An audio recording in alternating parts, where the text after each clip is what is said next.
Amém? Então, meus irmãos, quando a palavra de Deus ela é ministrada, ela é lida, ela é exposta com seriedade, com responsabilidade e com a unção de Deus, ela também é decreto para a nossa vida. Ela tem o poder de mudar a nossa caminhada, a nossa existência.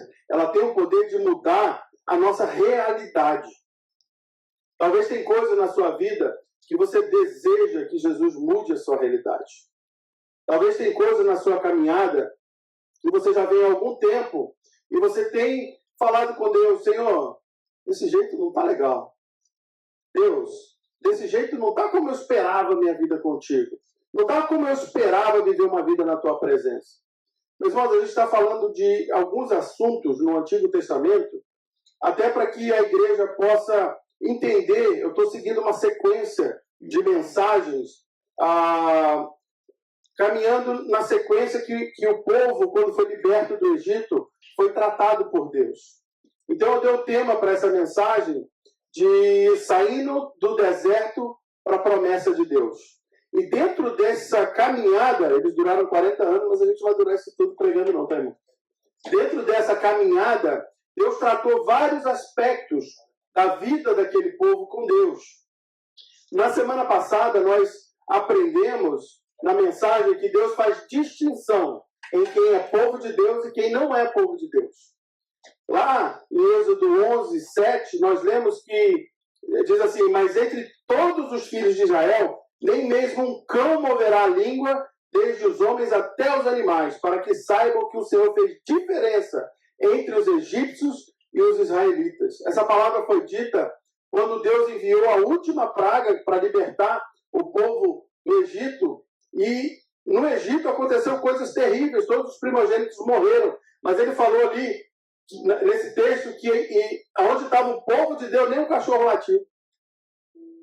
Deus fez distinção entre o povo dele e aquele que não era povo. Deus trouxe maldição sobre aquele que não era povo de Deus pela desobediência, mas trouxe bênção sobre o povo de Deus pela obediência. Então, meus irmãos, a diferença de ser povo de Deus é a mesma hoje que foi naquela época. Naquela época, para serem protegidos, eles precisaram pegar um cordeiro, sacrificar, pegar o sangue do cordeiro e passar na porta de entrada da casa. E assim Deus protegeu aquelas famílias, protegeu aquelas vidas e nada, ninguém se perdeu. Hoje, nós, da mesma maneira, precisamos ter o sangue de Cristo cobrindo a nossa vida, cobrindo a nossa casa, a nossa família, para que sejamos protegidos, para que sejamos cuidados por Deus. Porque Deus faz, sim, distinção em quem serve e honra Ele e quem não serve. No versículo 22, ele disse assim, então tomai um molho de isopo e molhai no sangue que estiver na bacia, e passai na verga da porta e em ambas as ombreiras do sangue que estiver na bacia. Porém, nenhum de vós saia da porta da sua casa até de manhã.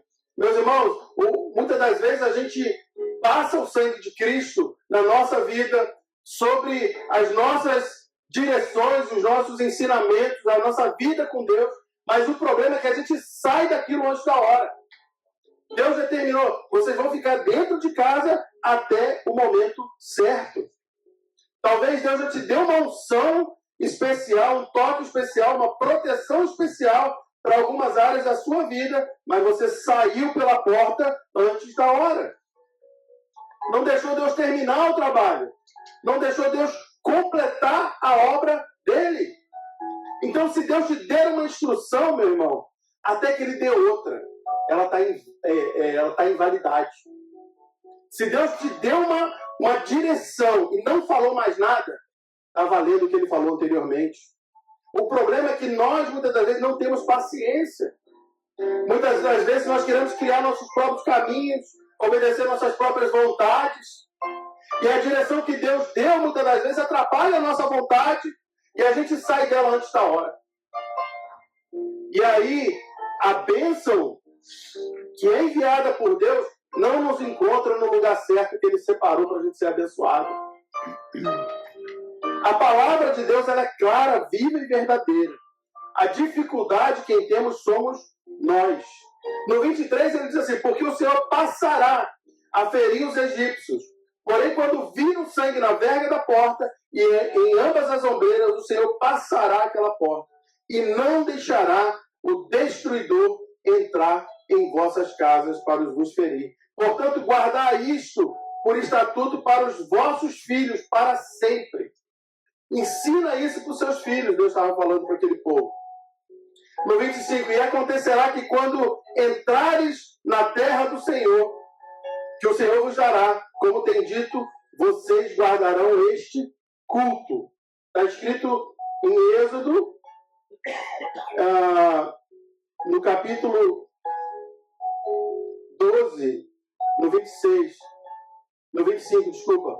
E acontecerá, presta bem atenção nisso, que quando entrares na terra que o Senhor vão dar para vocês, como ele tem dito, guardareis esse culto. Ou seja, eles precisavam repetir esse ensinamento, esse mesmo ritual, todas as Páscoas, sacrificar o cordeiro e fazer disso como uma maneira, um ensino de Deus, guardar esse culto, guardar esse preceito, esse ensinamento, esse ritual que Deus ensinou para eles, para quê? Para lembrar de onde eles saíram.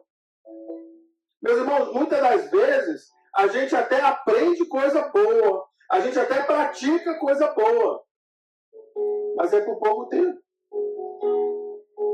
Jesus falou, quer dizer, Deus falou para eles aqui, para sempre. Tem coisas na nossa vida, a ceia do Senhor é para tomar por quanto tempo? Participamos da ceia do Senhor. Até que Jesus venha. Fazei disso em memória de mim até que eu venha para vos buscar. Ou seja, tem coisas na vida com Deus que eu preciso repetir e fazer. Orar. Quantas vezes precisa orar por dia, ou por semana, ou por mês? Preciso orar sempre, não tem medida. Ler a Bíblia, preciso ler sempre. No 26, olha só como é que Deus é maravilhoso, ele já estava prevendo certas coisas. Ele diz assim, e acontecerá que quando seus filhos perguntarem para vocês, que culto é esse? Que culto é esse que vocês estão realizando? Lembra que de maneira perpétua, para sempre, eles tinham que repetir isso que eles fizeram na saída do Egito?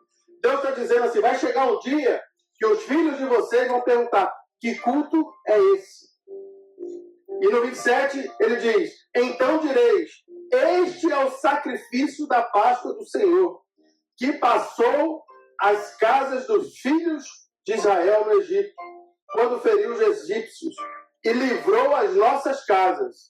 Então o povo se inclinou e adorou. Meu irmão, isso é uma pergunta muito séria. Que culto é este? Qual é o culto que você está fazendo? Que você está prestando? Que nós como igreja estamos prestando? Que eu estou prestando a Deus? Que culto é esse? Se você olhar hoje no mundo, muita coisa você vai ver, talvez na internet, na rede social, nos vídeos. Que culto é esse? Tem muita gente fazendo bagunça, balbúrdia, algazarra, naquilo que era para ser santo. Naquilo que era para ser repetido em santidade. Tem muito pregador falando para amaciar o ego, levando um monte de gente para o inferno. A palavra de Deus é viva e verdadeira e ela traz conserto para a nossa vida. Que culto é este que nós, cristãos, estamos prestando a Deus? Será que esse culto é o culto que é feito dentro do lugar onde o sangue de Jesus nos cobre e nos protege? Será que se o anjo da morte vir para o nosso encontro hoje, ele vai falar, que culto é esse? Cadê o sangue? Não está ali. E ele tem o poder de nos causar mal? Que culto é este?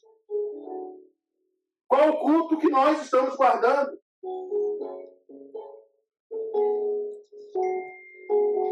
Muitos de nós, eu creio, já fizeram propostas, promessas diante de Deus. Falar, se Deus fizer isso, vou dedicar minha vida para Ele. Se Deus fizer isso ou aquilo, se Deus me livrar, eu entendo que só existe Deus que pode me livrar e eu vou servir Ele de todo o meu coração, em verdade e em espírito. Mas não aconteceu. Eu queria que hoje você pensasse e refletisse: que culto é esse? Será que esse culto está fazendo a diferença, a distinção de Deus sobre a nossa vida no Egito?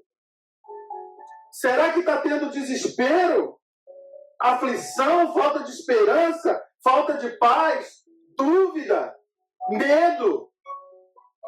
Porque se está acontecendo isso na nossa vida, o nosso culto não está legal. O nosso culto ao nosso Deus, debaixo do sangue do Cordeiro, faz com que vivamos a nossa vida como quem é mais do que vencedor. Quem já recebeu a vitória está esperando só terminar o percurso, a corrida, o tempo. Porque a gente sabe que é o nosso Deus que cuida de nós, desde que eu me mantenha no lugar do cuidado de Deus, que é debaixo do sangue do Cordeiro, coberto pelo sangue de Jesus, lavado e remido, tendo minhas vestes sendo alvejadas, sendo brancas diante de Deus, por causa do sangue de Jesus que me lava. Mas se o meu culto é medíocre, se o meu culto é mediano, se o meu culto é algo que eu entrego para Deus de qualquer jeito, eu não estou no lugar certo. Estar no lugar certo, na presença de Deus, é estar coberto pelo sangue de Jesus, mas é ficar ali até a próxima instrução. É saber que eu estou num lugar que me traz vida, e vida em abundância. É saber que o Deus Todo-Poderoso vai prover para a minha vida em todas as áreas e nada me faltará. Porque Ele é o meu pastor. Porque Ele me guia. Porque Ele me refrigera, me leva às águas, me alimenta. Ele me toca com o seu Espírito. Ele me protege do mal. Essa é a promessa do Senhor para você, para mim. Mas o povo, eles não estavam entendendo isso no Egito. A minha pergunta é, será que nós estamos entendendo isso hoje? Porque todos os milagres e maravilhas que Deus realizou naquele tempo, Ele precisou de um só para resolver todos os problemas da nossa vida, que é o sacrifício de Jesus na cruz do Calvário. Não existe milagre maior do que esse na vida de ninguém. E qualquer um que não recebeu essa cobertura sobre a sua vida, sobre a sua casa, ainda está buscando por soluções fáceis para a própria vida. Irmãos, o Deus que eu sirvo não trabalha assim. O Deus que eu sirvo não é Deus de troca. Não é Deus de ser agradado para fazer o que a gente quer. O Deus que eu sirvo é um Deus sacrificial. Ele se entregou para que você tivesse vida e vida em abundância. Aleluia. Mas Ele determinou uma posição de vida, uma identidade para cada um de nós, para que a gente usufrua dessas coisas. Deus quer primeiro tratar o nosso coração, a nossa mente, o nosso espírito, para depois nos abençoar com outras coisas dessa terra. Mas é claro que a gente sofre muito com as coisas dessa terra. A gente sofre, você concorda que a gente sofre? Que isso pega pesado. O mundo não brinca de ser mundo, ele é mundo sério. Lá no Rio, quando a gente jogava bola de gude, aí tinha a brinca, né?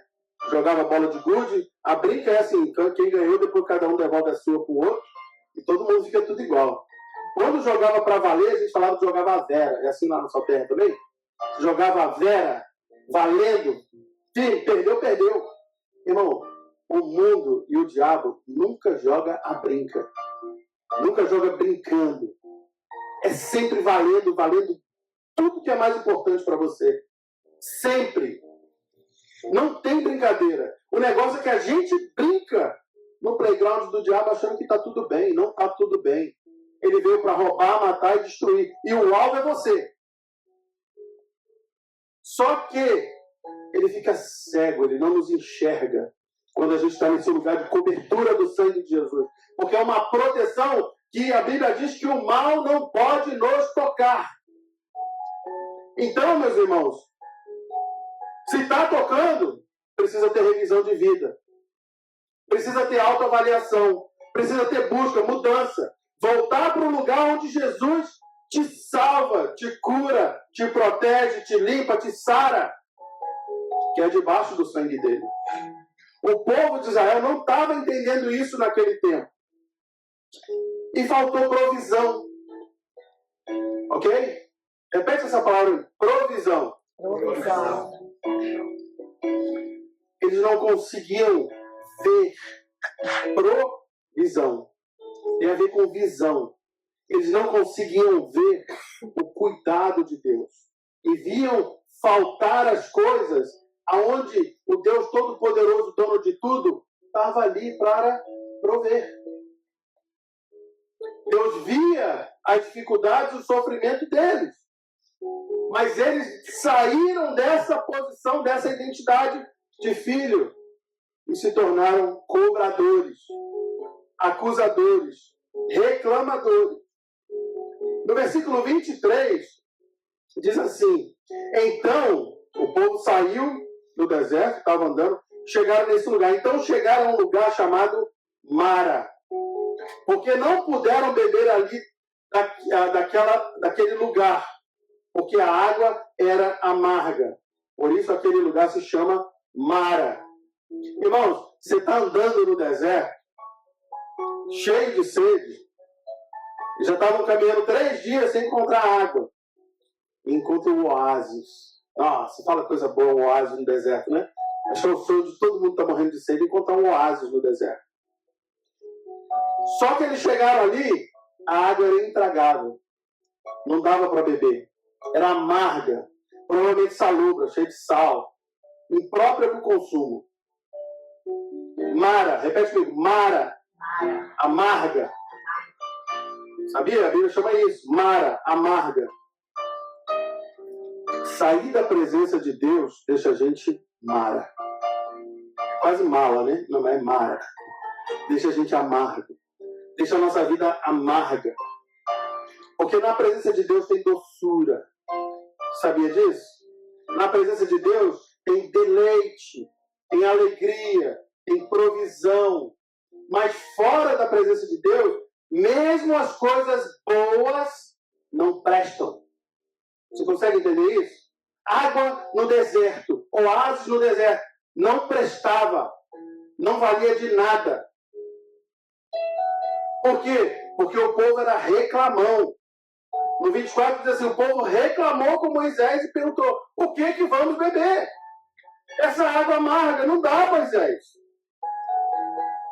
E no 25 diz assim, então Moisés em alta voz pediu socorro a Deus, o Senhor.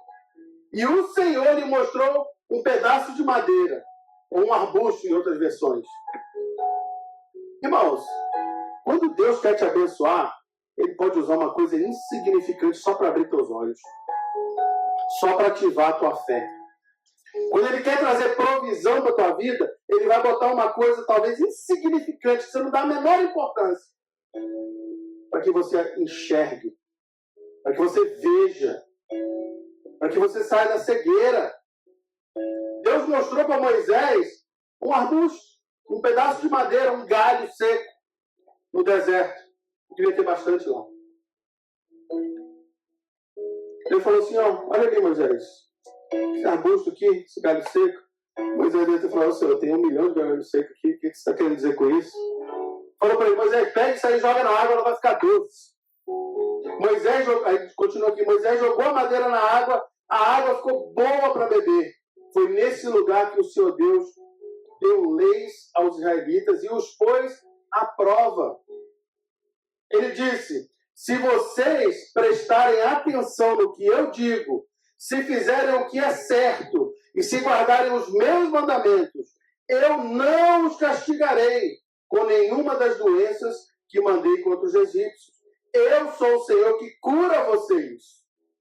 No 27, depois disso, os israelitas chegaram a Elim, onde havia 12 fontes de água, 70 palmeiras, e acamparam ali perto da água. Meus irmãos, a preocupação muitas das vezes com as nossas necessidades, com a falta de provisão, com aquilo que a gente precisa, faz a gente murmurar, reclamar, duvidar que Deus é Deus e cuida de nós. Muitas das vezes está à nossa frente a fonte da solução dos nossos problemas. Mas sem Deus ela não presta para nada. Sem Deus não vale nada. Porque é amargo, é intragável, não tem prazer, não mata a sede. A água que mata a nossa sede muitas das vezes está à nossa frente. Mas a gente não consegue acessar, a gente não consegue beber. A gente não pode matar a nossa sede, não pode saciar a nossa fome, não pode suprir nossas necessidades. Porque a gente está numa posição que não acessa a bênção de Deus. Porque Deus faz distinção em quem é povo de Deus e quem não é. E muitas das vezes passar por essas dificuldades é para que a gente entenda que a gente precisa da provisão, da direção, do cuidado de Deus sobre nós. Porque Ele tem um chamado para nós. Tem muita gente que fala assim, pastor, mas fulano que eu conheço, que não é crente, que é ateu, que não gosta de Deus, que não sei o quê. Tá bem, por que eu estou passando por isso? Porque Deus tem um negócio contigo que quer abrir teus olhos. E você às vezes faz o coração duro, porque Ele está colocando um arbustinho do seu lado e falando assim, a solução é simples, está aqui, ó. Mas precisa de fé. Precisa ter a mente ativada pela fé. E a água, muitas das vezes, que mata a nossa sede. E a gente morrendo. A gente não tem acesso. Deus quer falar para você hoje, nessa manhã. Abre teus olhos, porque Deus está colocando no teu caminho. Que é simples. Que é acessível. Que não é uma coisa mirabolante, pesada. Mas que tem o poder, através da fé, da confiança, de que Deus é Deus para transformar a tua existência. E aí você precisa ter fé e agir. Porque Moisés viu, Deus falou, Ele mostrou para Moisés um arbusto e falou, joga na água. Muitas das vezes, talvez você já passou por isso assim como eu. Alguém chega com um problema para você e você fala a solução para ele e dá certo. Mas não dá certo para você. Você ensina aos outros o que fazer, dá certo para ele, mas para você não dá certo. Faz isso, isso e isso. A pessoa vai e faz e se dá bem. E resolve. Mas você fica escravizado naquilo que você sabe a solução, sabe resolver o problema, para você não funciona. Eu acho que não foi só eu que já passei isso, não. Tem mais gente aqui que já deve ter passado ou está passando por isso.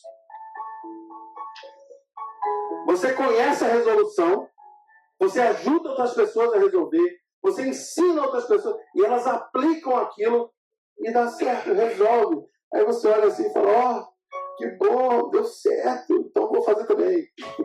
Aí você faz para você dar errado, não funciona. Muitas das vezes, nós temos a solução e não funciona para a gente. Como é incrível isso, né? Como é uma realidade. Você ter a solução, mas não serve para você. É igual você estar diante da água, morrendo de sede, que não serve para beber. Às vezes a gente dá conselhos para os outros, as pessoas seguem, e a gente mesmo não segue o nosso conselho. Já aconteceu isso? Você ensina, aconselha uma coisa para alguém, a pessoa faz direitinho e dá certo. E você desiste na primeira dificuldade. Não dá certo.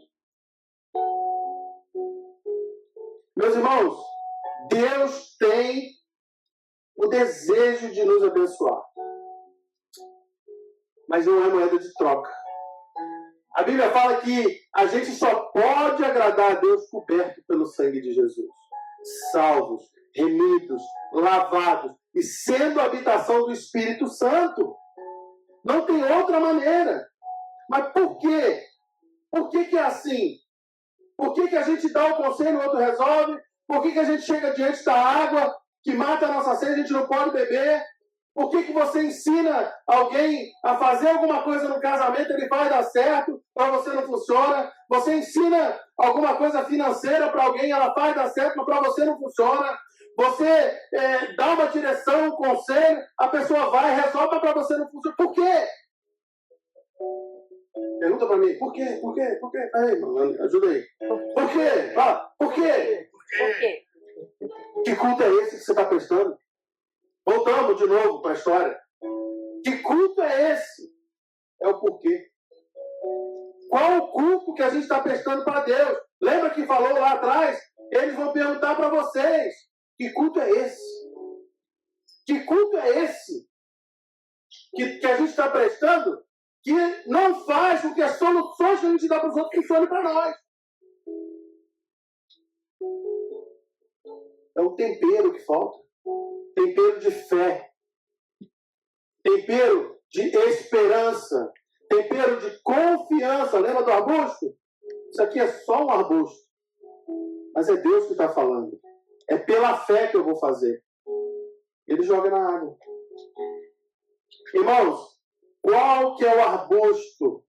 Maneira figurada. Qual que é o pedaço de madeira, o galho seco, que não vale nada diante de Deus, mas que, usado pela fé na tua mão, resolve, tem poder, faz a diferença, transforma. Qual que é?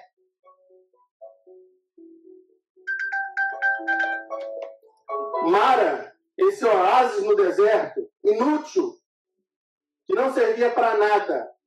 Depois que Moisés jogou o arbusto, o pedaço de madeira que seja, a água ficou doce. Meus irmãos, na presença de Deus, com fé e obediência, até o amargo fica doce. Até o que não presta fica bom. Até o que não servia para você fica bom. E a Bíblia fala que eles podiam beber a água que antes era ruim, amarga, imprópria para o consumo, agora ativado pela fé e pela ação e pela confiança em Deus, virou a solução do problema. Para que a solução funcionasse para eles, Deus precisava ativar a fé deles. Para que a solução funcione para nós, precisamos ter a nossa fé ativada, viva, vivificada, cheia de ações. Porque a fé sem obra é morta, como a Bíblia ensina. Então, se você tem fé em alguma coisa, se Deus falou com você e ativou sua fé numa coisa, haja. Faça a ação necessária para completar o ciclo da fé iniciada em você. Se você tivesse a opção de estar à frente de uma solução e Deus falasse para você, para que isso se resolva, é preciso que você faça isso. Você faria? Será que você faria? Talvez você deve estar pensando assim, pastor, bem óbvio, claro. Eu quero resolver meu problema? Claro que eu faria. Será? Talvez hoje você vai ser confrontado na palavra de Deus por algumas realidades que a gente já conhece, mas talvez a gente não está fazendo e talvez a gente continue com sede.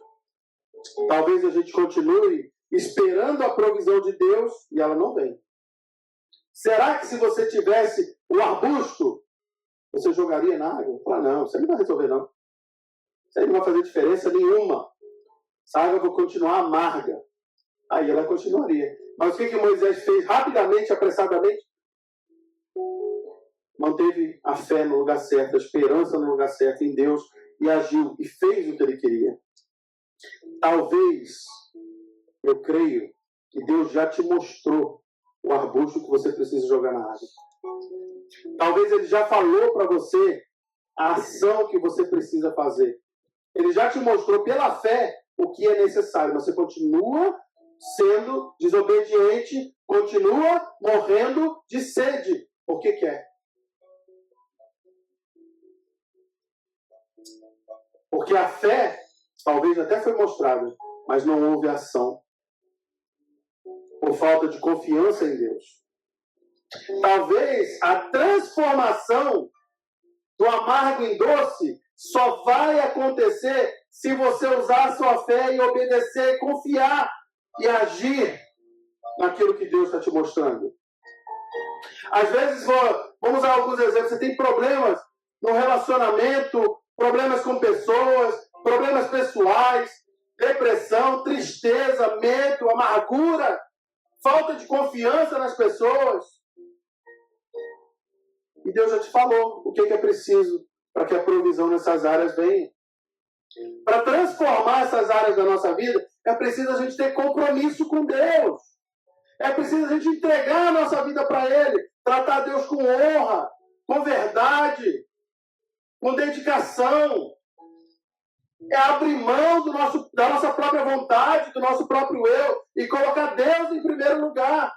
Ah, pastor, mas é difícil. É difícil, sim. Quem disse que seria fácil servir a Deus? Se alguém falou isso para você, é um engano, é mentira. Tem nada fácil. Fácil é receber a salvação de Jesus, que é só pela fé. Servir a Deus é outra história. Andar debaixo da bênção de Deus é outra história. Não é fácil. Para transformar essas situações, a gente precisa de compromisso com Deus, honrar Deus, colocar Ele em primeiro lugar. Quer resolver os problemas da tua vida? Coloca Deus no lugar dele. Em primeiro lugar. Tudo mais abaixo dele cai no devido lugar. É preciso ter compromisso com a obra de Deus.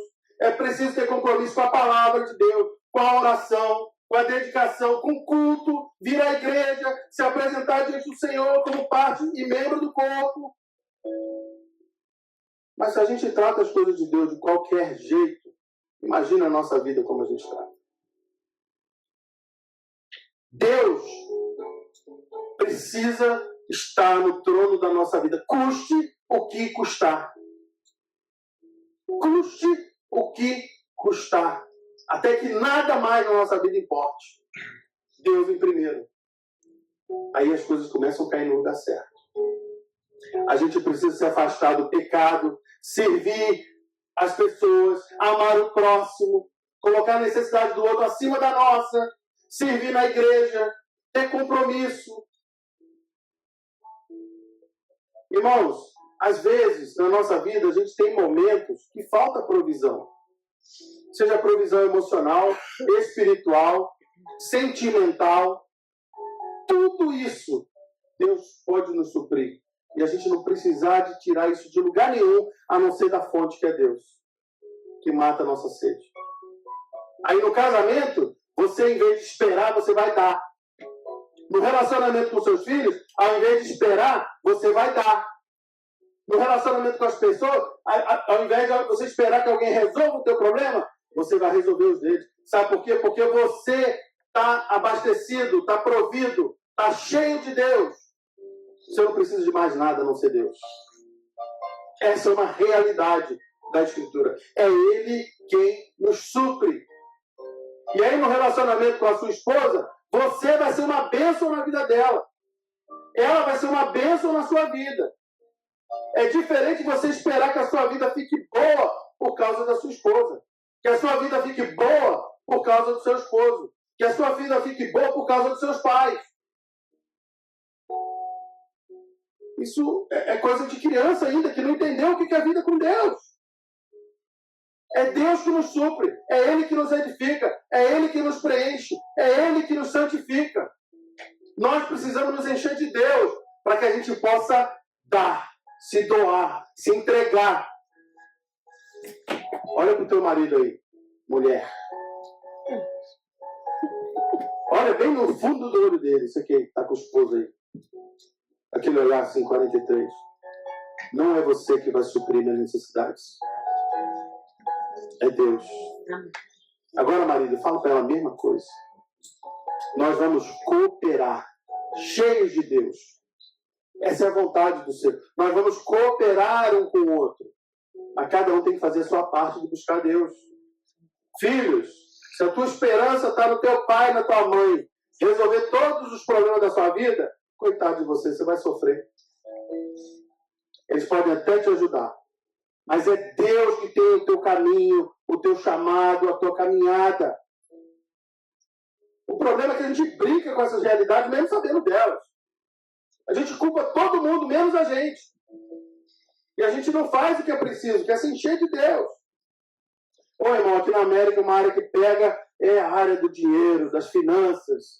Ô, gente, a rodinha do rato. Vai correndo ali, né? Do hamster. Ô, coisa boa. Todo mundo gosta de correr nessa rodinha. Né? A rodinha é boa, aquela ali vicia. Roda, roda, roda, não sai do lugar.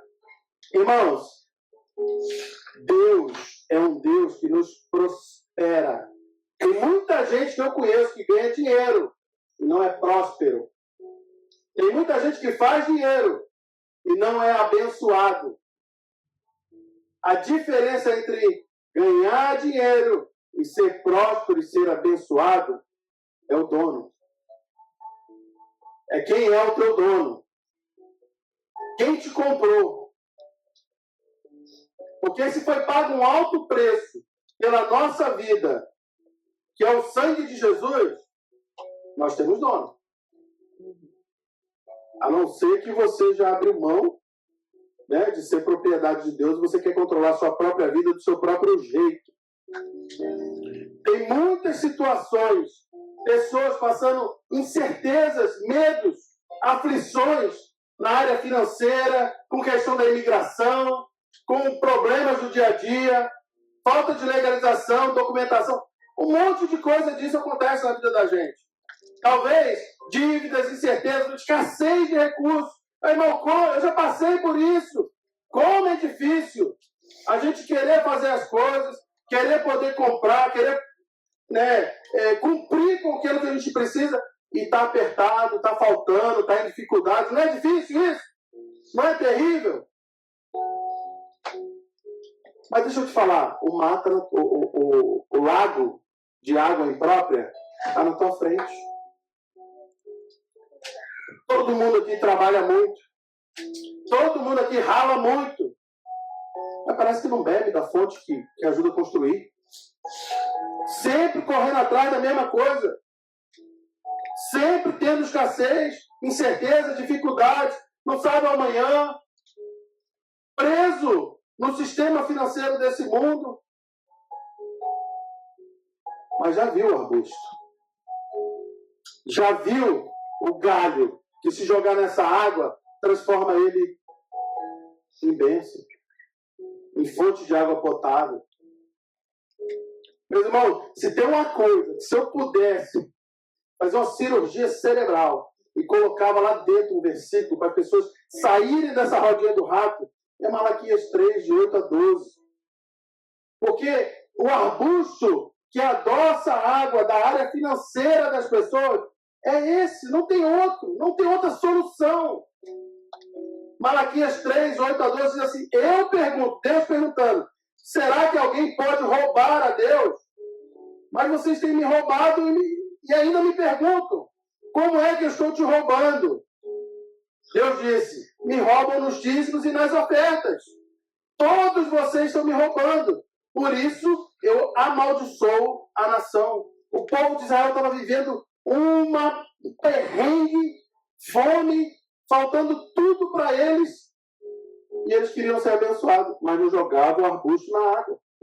Deus falando para eles, a solução do problema de vocês é o 10. Eu, o Senhor Todo-Poderoso, ordeno que tragam todos os seus dízimos à casa do Senhor para que haja bastante mantimento na minha casa. Ponham-me à prova. Depois disso, e verão que eu abrirei as janelas dos céus e farei cair bênçãos sobre vocês ainda mais ricas. Não deixarei que os gafanhotos destruam suas plantações. E as suas parreiras darão muitas uvas. Todos os povos dirão que vocês são felizes, pois vocês vivem numa terra rica e boa. E eu, o Senhor Todo-Poderoso, estou falando. Irmão, quer adoçar as águas amargas da tua vida financeira? Joga esse arbusto na água que se chama dízimo. Não tem outra solução. É só ele que adoça essa água, que tira você do sistema maligno desse mundo te coloca no sistema abençoador de Deus. Não tem outra maneira. Isso é a Bíblia. Não sou eu que estou falando. Quer fechar a boca do devorador, está devorando tudo que você constrói, trabalha para receber? Coloca Deus em primeiro. Honra Deus em primeiro. Porque ele fala que ele vai fechar a boca do devorador, do migrador e do cortador. Todo tipo de gafanhoto não vai ter mais poder. Hoje, vindo para cá, no carro, eu falei com a pastora, nossa, o carro está com alguma coisa de suspensão quebrada ali, que estava fazendo barulho. O carro dela, né? Aí o Davi falou assim, ei pai, esse carro está muito velho já, podia trocar ele. E ele é Chevrolet. Eu falei, Davi, tem 10 anos que a gente tem esse carro, ele nunca quebrou. Porque o migrador não toca nele. O cortador não toca nele. Eu falei, eu tenho que trocar, porque tá velho pra caramba já. Mas não quebrou. E todo mundo fala que Chevrolet não presta. Eu falei, só não presta na mão daquele que não é dizimista. Porque no dizimista ele presta. Você tá entendendo? É Deus que mantém, que cuida da gente. Não tem padrão desse mundo quando Deus é o teu padrão. A solução para ter paz financeira é estar diante da água que você não pode beber, que é amarga para você, transformar em doçura. A Bíblia declara que Deus trabalha para os seus enquanto eles dormem. Irmão, se você for fiel a Deus, você tem que dormir mais, descansar mais, confiar mais em Deus, e Ele te abençoa. Você não precisa perder o sono nessa área. E nesse caso, o único arbusto possível de adoçar essas águas é a honra a Deus em primeiro lugar, é o dízimo. Meu irmão, tem gente que às vezes tem tudo para ser abençoado. Às vezes até as finanças estão legal, a área emocional, sentimental está legal. Mas o ministério com Deus, o serviço a Deus não está legal. Sabe, a aliança com Deus não está legal.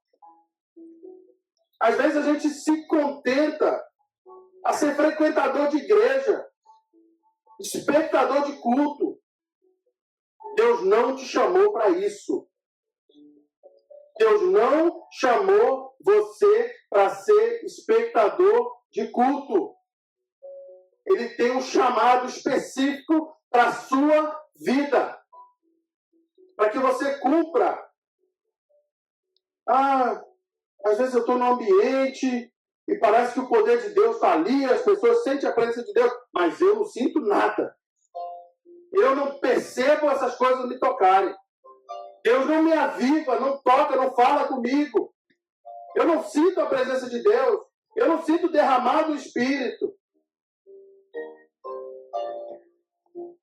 É porque tem um arbusto, tem um galho que precisa ser jogado nessa água, que você está pisando nela, você vem para a igreja, você vem para o culto, você vai para as reuniões, vai para o retiro, vai para todas as coisas, mas como espectador. Como alguém que assiste, não como alguém que participa. Só tem uma coisa que adoça essa água e faz você sentir a presença de Deus. Só tem um arbusto que você joga nessa água e faz com que Deus devolva para você a bênção. Servir. É o serviço a Deus. É começar a servir as pessoas. Servir a igreja. Servir o culto. Servir o teu vizinho. Quem trabalha com você. Servir em nome do Senhor. Mas em nome do Senhor é que a gente recebe de volta a bênção do serviço. Mas ninguém, presta bem atenção, meus irmãos, ninguém serve ao Senhor relaxadamente. Porque é indigno servir a Deus de qualquer jeito. Deus só recebe aquilo que fazemos com sinceridade e dedicação. O problema é aqui. É aqui. Não é aqui. As mãos fazem. Mas é aqui e é aqui que mora o problema. Eu estive falando com meus filhos essa semana. Nós não podemos servir a Deus de maneira relaxada. Tratar Deus como qualquer coisa. às vezes, sem brincadeira, desculpa a sinceridade e o peso da palavra, mas eu preciso avaliar se eu não estou tratando Deus como lixo. Porque o lixo, eu faço qualquer coisa com ele, não importa. Qual o lugar que eu tenho colocado Deus na minha vida? Qual o lugar que você tem colocado Deus na sua vida? Porque esse lugar se reflete no teu serviço, na tua dedicação, nas tuas prioridades. Aquele que fica em casa dormindo, com preguiça, e não vem cultuar Deus, não é digno dele. Você está entendendo? Não é digno da salvação, não é digno da cruz. Jesus morreu pela gente, se entregou na cruz. Eu deixo a preguiça me dominar, o desleixo me dominar. Eu vou deixar e fazer de qualquer jeito. Eu não sou digno desse sangue se eu fizer isso. Você não é digno desse sangue se você fizer isso. Nós precisamos tratar Deus porque Ele é. Ele é o Rei dos Reis, o Senhor dos Senhores. E o meu coração tem que estar no lugar certo. Eu tenho que dar honra para esse Deus. Será que a gente está ensinando o que a gente não faz? Será que a gente está dizendo para os outros fazerem o que a gente não faz? Será que as pessoas veem na gente um fariseu que fala tudo que é bonito, mas faz tudo que é errado? Aí a água, que é para me preencher, que é para me matar a sede, a provisão de Deus, que é para me dar paz, ela não acontece. Não, faz um exercício. Faz um exercício pessoal. Chega em casa, tem que ter coragem. Pergunta para as pessoas da sua casa, seus filhos, seu esposo, sua esposa. Olha bem no fundo do olho assim e fala: você me considera um fariseu? Fariseu era uma classe de estudiosos religiosos bíblicos na época de Jesus que falava para o povo fazer tudo certo, mas eles faziam tudo errado. Pergunta para o seu marido chegar em casa: você acha que eu sou fariseu? Pergunta para o seu filho: você acha que eu sou fariseu, hipócrita? Eu estou fingindo? Ou o que eu estou passando para você de verdade está mostrando quem eu sou em Deus? Esposa, pergunta para o seu marido. Faz essa pergunta.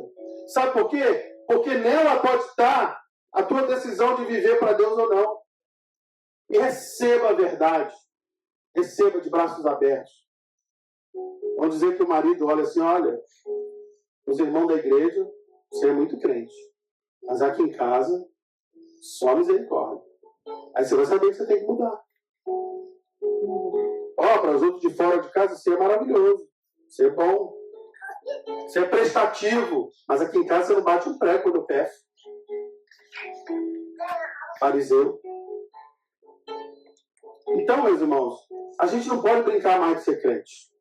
Sabe por quê? Porque senão a gente vai para o inferno. A verdade é essa. Deus te chamou aqui nessa manhã para chacoalhar você. Volta para o caminho da santidade. Volta para o caminho da provisão. Deixa a sua fé ser ativada. Se avalia. Se enxerga diante de Deus. Fica de frente do espelho espiritual e vê o que está de errado contigo. Porque Deus quer te encher do Espírito Santo para você fazer a diferença. Você salvar a tua família. Salvar teus filhos. Pensa bem, meu irmão. Quando você chegar lá na glória diante de Jesus, Jesus vai falar para você: olha, você chegou aqui. Você foi salvo. Mas o teu testemunho podia ter salvado o teu filho. O teu testemunho podia ter salvado os teus pais. O teu testemunho podia ter salvado tua mãe, teus irmãos. O que você fez com o teu testemunho? A água que adoça isso é acabar com a hipocrisia. É ir de peito aberto e abraçar a verdade. Quem eu sou em Cristo. Quem você é em Cristo. E quanto a isso, meus irmãos, a Bíblia, a palavra, ela só pode apresentar a verdade para a gente. A decisão é pessoal. É você e Deus, mais ninguém. Você está entendendo? Você não sabe se Jesus volta hoje, volta amanhã. Você não sabe se dura mais uma semana, mais um dia. A Bíblia fala que a gente tem que se consertar no dia que chama hoje. Você está tendo a oportunidade de se chegar diante de Deus e acessar a provisão do Senhor para a sua vida, em todas as áreas. Espiritual, financeira, sentimental, familiar, ministerial, serviço. Não vamos ignorar o que o Espírito Santo está falando aqui hoje, nessa manhã. Amém. Vamos santificar nossa vida, nossos lares, nossos relacionamentos, nossa família. Amém. Irmãos, nós precisamos servir a Deus de verdade para a gente ser um agente de milagre. Dispenseiros da graça de Deus. Deus quer encher tua mão de bênçãos que você não consegue suportar para você abençoar outras pessoas. Mas o lago está à tua frente, cheio de água, a fonte, o oásis, cheio de água. Mas o arbusto está ali. Jogar ele na água é com você a partir de agora. Não é com mais ninguém. É só você que pode. Amém? Amém. Irmãos, no finalzinho, no 27, ele diz assim, ó. Depois disso, os israelitas chegaram a Elim, onde havia 12 fontes de água e 70 palmeiras. E acamparam ali, perto da água. Irmãos, presta atenção no que ele fala. 12 fontes de água. A próxima parada deles, depois de Mara, foi nesse outro oásis, que tinha 12. Repete comigo, 12. Eu falo igual carioca. 12. 12 fontes de água. Irmão, tinha 12 tribos em Israel. Deus levou eles para uma fonte para cada um. E tinha, sabe o que na beira das águas? Palmeiras. Irmão, depois que eles aprenderam a lição, tiveram a fé ativada, resolveram o problema deles de fé e de ação, Deus não precisou mais colocar prova na frente deles. Tiveram uma fonte para cada tribo e eles beberam na sombra. 70 palmeiras na beira da água. A outra água era amarga e não tinha sombra. Talvez você está passando pelo sol quente na sua cabeça dos problemas e a água amarga da provisão que não vem. Mas se você for aprovado nisso, passar de fase, Deus vai colocar você diante de 12 fontes de água com sombra à vontade, para que você tenha provisão de Deus. Sabe por quê? Porque você já aprendeu que a tua fé ativada mais a ação resolve o teu problema. Nesse lugar, não precisou jogar nada na água. Eram 12, imagine que lugar lindo. 12 fontes, 12 nascentes de água, cheio de palmeira em volta delas. Talvez você está precisando beber de uma fonte assim. Mas primeiro você tem que passar por Mara. Primeiro você tem que passar pelo arbusto, pela fé, pela ação. Depois que o seu caminho de fé está definido, que você já entendeu o que é preciso para servir e buscar Deus, passa. Deus fala assim, esse aí está com o olhar em mim, não nas minhas coisas, não nas minhas mãos. Ele pode ter acesso às fontes de água. É inesgotável a bênção do Senhor.